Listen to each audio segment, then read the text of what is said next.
Na ponovljeni razpis za direktorja RTV Slovenija sta se tokrat prijavila zgolj Marko Fili in Igor Kadunc, a se je Fili tik pred sejo programskega sveta umaknil svojo kandidaturo.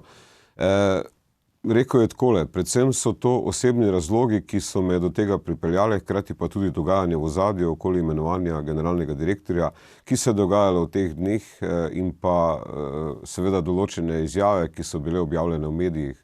So določene igre, ki se jih ne grem ravno zato, ker ne želim tega javno urejati, sem se odločil, da se raje umaknem. Tako Fili, kako pa Kadunc. Poglejmo. Če so ljudje pripravljeni izvajati sedanji letni načrt v okviru teh sredstev, ki so, potem na začetku ne pričakujem nekih problemov. Vemo, da ne bi bilo za razmisliti, kaj narediti z zgradbo na Komenska. Vemo, da je tamle na radiju Studio 14 v rekonstrukciji. Vemo, da morda bi bilo dobro imeti neko tehnično bazo za reportaže avtomobile. Zdaj, jaz sem sicer na tej zadnji seji sveta RTV nisem bil, ampak na prejšnji seji, ko so bili 3 kandidati in ko je izgledalo, da bo Fili izvoljen, pa ni bil takrat, nisem verjel nekaterim insiderjem znotraj RTV-ja, da pač Fili ne bo več izvoljen za direktorja RTV Slovenija. Pa mogoče, Bojan, ti si bil na včerajšnji seji, kaj se je pravzaprav včeraj takega zgodilo, oziroma kaj naj bi bilo tisto, kar govori Fili v ozadju, kaj naj bi se dogajalo v ozadju tega, da se je potem odločil za ta odstop. Vidva, Vlado, se očitno odlično dopolnjujemo. Ti si bil na prejšnji seji, ker jaz sem pa bil včeraj, ker pa tebe ni bilo.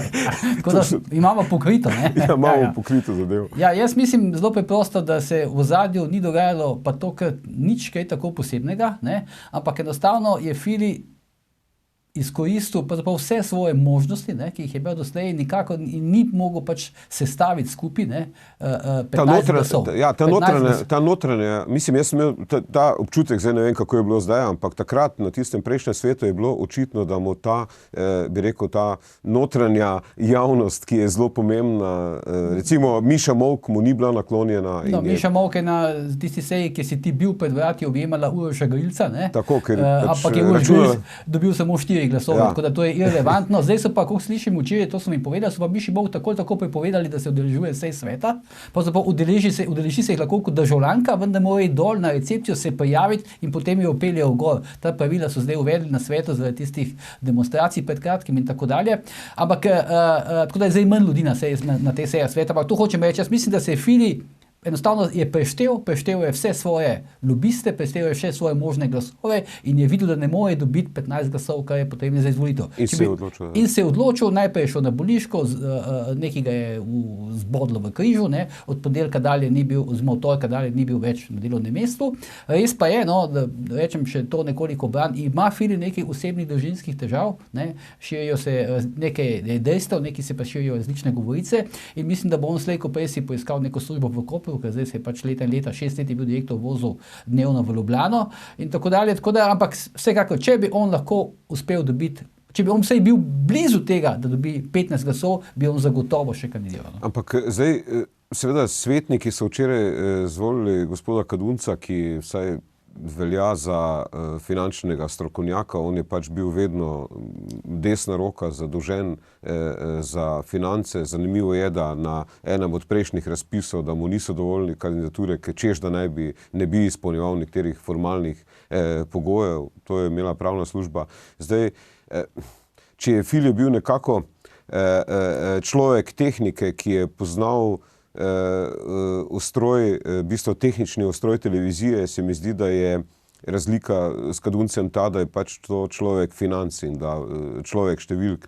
Ne spomnim se pa, da bi bil kdaj človek programa, človek vizije. Ne vem, Sebastian, ali pa Bojan, izvoli. Sem to še povedal. Trikrat je Kadunc poskušal postati generalni direktor RTV in včeraj mu je to uspelo. Ko sem jaz prišel včeraj v to sejno sobo, ko sem ga tam videl, je sedel in se pripravil, da bo nastopil pred svetniki, sem mu rekel, Igor, danes si pa prišel daleč, zdaj ti že pustijo govoriti, ker zadnjič, kot praviš, Vlado, so ga izločili za začetku, in moram reči, da je mene presenetilo, ta izvolitev me je presenetila, ampak ne več po tistem, ko sem slišal debato.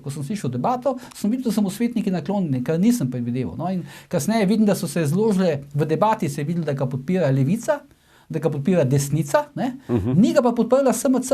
Oba svetnika SMC, ne? Domen Savič in Petra Ložar, sta bila v razpravi izrazito proti Filiju, proti Kaduncu, in Kadunc je bil včeraj tako rekoč gladko izvoljen, z veliko večino glasov, brez tega, da bi zanj glasovala stranka SMC. Zdaj, seveda, brez neke politične podpore je praktično težko postati predsednik oziroma direktor RTV-a. Zdaj, očitno, če Bojan ti praviš, da SMC ni glasoval, ne, je bil to po mojem vendarle v ozadju nek dogovor med levico in desnico, da si izvoli pač direktorja oziroma da postavi nekoga. Zdaj, vprašanje pa je, ali javni servis RTV v tem trenutku potrebuje tak profil, kot je pač človek številk, ne? V bistvu, mogoče Sebastian ti, mislim. Glej, prvi pogovor po njegovi izvolitvi, ki sem ga bral, je bil naslovljen z "ne bom delal revoluciji". To si vsi želijo, po mojem, znotraj televizije. Meni se zdi stanje RTV Slovenija zelo, zelo slabo. Tako generalno, torej najprej organizacijsko, finančno, to je še vedno ena stara komunistična institucija z neučinkovitimi procesi, kot seveda tudi vsebinsko, in kot državljan, ki plačujem obvezen prispevek, ne glede na to, ali gledam ali ne, mislim, da si zaslužimo več od tega, kar dobimo. In zdaj, če smo dobili človeka, ki ne bo delal v revoluciji, je torej vprašanje, kaj si lahko obetamo v prihodnjih letih. Kar se pa tiče politične situacije, glede na to, da imamo v državi neke vrste anarhijo, kjer se politična oblast koncentrira zgolj, ko gre za izjemno pomembne zadeve, kot je bil recimo Telekom in podobno, se v drugih institucijah dogajajo lahko neke popolnoma ad hoc koalicije. V preteklih mandatih je seveda vlada dosti bolj trdo, vse vlade so dosti bolj trdo in organizirano se lotevale TV Slovenije. Lahko se spomnimo od tistih dopisov dragi Boru, dragi Tone,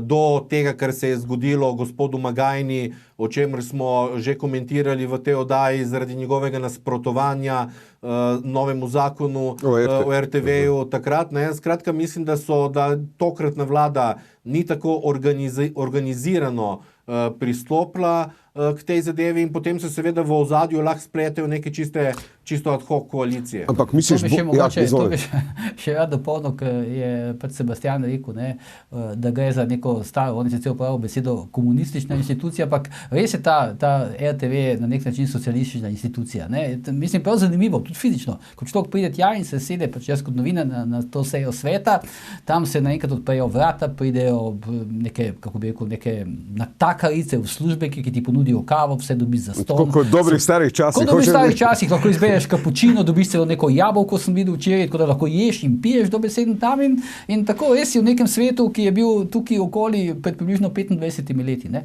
V kakšnem stanju je pa ta RTV, ne, zares pa bom rekel zdaj en podatek, ne, pa dva podatka recimo. RTV ima 125 milijonov evrov letnega budžeta. To je točno 200-krat več kot ta televizija, ki jo zdaj, na kateri mi nastopamo in ki jo vi gledate.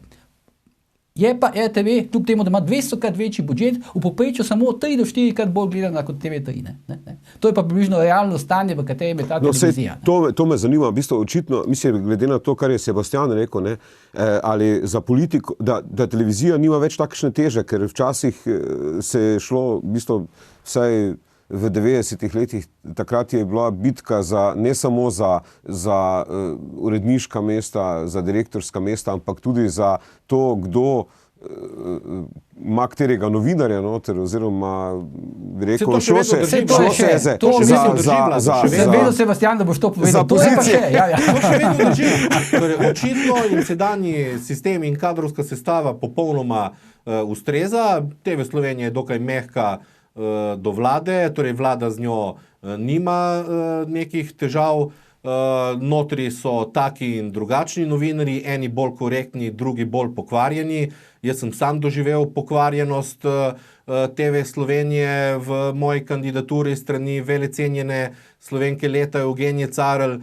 Skratka, očitno je trenutna konstelacija novinarjev in urednikov taka, da ni moteča za to vlado. In mogoče si niti politika ne želi neke močne osebnosti, programske, v bistvu bi rekel, ne, v tujini pač običajno to mesto prevzamejo, seveda, ne vem, v Avstriji ali pa to neki, bi rekel, ljudje zelo ugledne osebnosti ali iz področja kulture ali, ne vem, zdaj. To je bilo že v nekem momentu, takrat recimo, ki je bil Žarko Petan. Ampak pa nas to bi recimo lahko bilo, recimo lahko bi prevzel vodenje televizije neki bivši, kako bi rekel, spoštovan recimo novinar, ne? Ampak zdaj v našem primeru bi to verjetno bil kakšen Mitja Meršol, na primer, ne? Pa je spet vprašanje, če bi bili mi zadovoljni, ampak jaz resno mislim, da je situacija na RTV taka, da je za politiko pomembne, da ima na zvezi, kot se temu reče, kakšnega novinarja, kakšno novinarko, kakšno urednico dnevnega programa, tak ima neposredno vpliv na to, kako bo izgledala kakšna oddaja, kakšni gostje, kateri gostje bodo povabljeni v kakšno oddaji, kaj bo nekdo rekel v prispevku in tako dalje. Res pa je, Vlado, to, kot si rekel, da pa je seveda danes so se mediji tako spremenili, da pravzaprav je teža, nekaj pomembno, celo pomembne, kaj nekdo napiše na Twitter pa na Facebook, kot kaj se pove recimo, ne vem, ob 7:30 na TV Dnevniku. No. Dobro, jaz se vam seveda zahvaljujem za... Pa še nekaj, Vlado, upam, da bomo jutri na Odmevi poslušali debato o tem, kdo bo novi direktor TV3, ne? Dobro. Dobro, počakamo do jutri. Hvala vama za sodelovanje v nocojšnji oddaji WW Faktor, spoštovane gledalke, spoštovani gledalci. Vam hvala, ker ste bili nocoj z nami. Resnica boli, komentarji še bolj, pa saj že veste, ni vseeno, kdo kaj reče.